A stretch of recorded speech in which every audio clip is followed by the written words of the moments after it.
এরপরে প্রশ্ন হলো, সাউন্ড সিস্টেমে গান বাজনায় ভাড়া দিয়ে টাকা উপার্জন করা জায়েজ হবে কিনা?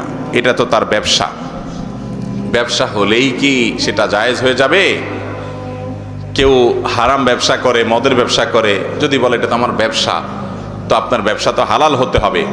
আল্লাহ তাআলা আহাল্লাল্লাহুল বাইআ, আল্লাহ ব্যবসাকে হালাল করেছেন, কিন্তু এর মানে এই না যে আপনি নাজায়েজ ব্যবসা করবেন, সেটা আল্লাহ তাআলা হালাল করবেন। অতএব সাউন্ড সিস্টেমের ব্যবসা যদি করেন, আপনার মাইক, আপনার সাউন্ড সিস্টেম, আপনার লাইট, আপনার অন্যান্য যে সমস্ত আয়োজন আছে, এগুলো এমন কাজে ভাড়া দিবেন যে কাজটা হালাল এবং বৈধ। যেটা হারাম সে কাজে আপনি ভাড়া দিতে পারবেন না। যদি দেন তাহলে আপনি গুনাহের ভাগীদার হবেন। ওই যে আল্লাহ বলেছেন, ওয়ালা তাআওয়ানু আলাল ইসমি ওয়াল উদওয়ান, তোমরা পাপ এবং সীমালঙ্ঘন কাজে কেউ কারো সহায়তা করো না। একজন গান বাজনার অনুষ্ঠান করেছে, আপনি সেখানে ভাড়া দিয়েছেন, তাহলে তার কাজটা করতে আপনি সহায়তা করলেন, বিধায় এটা কি হবে না, জায়েজ হবে।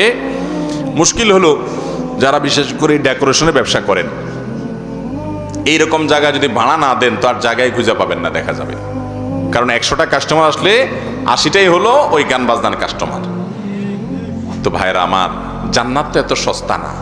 জান্নাতে যাওয়ার জন্য কিছু স্যাক্রিফাইস করতে হবে, কিছু ছাড় দিতে হবে। বিধায় আপনি যদি আশা করেন যে না, দুনিয়াতেও আমি একেবারে 100তে 100 পাবো, আখেরাতেও আবার জান্নাত পাবো, এটা কিভাবে আশা করেন?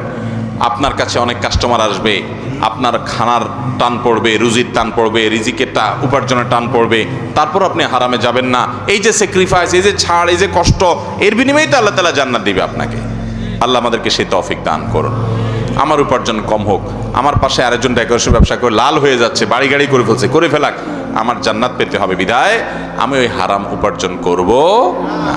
আল্লাহ আমাদের তৌফিক দান করুন।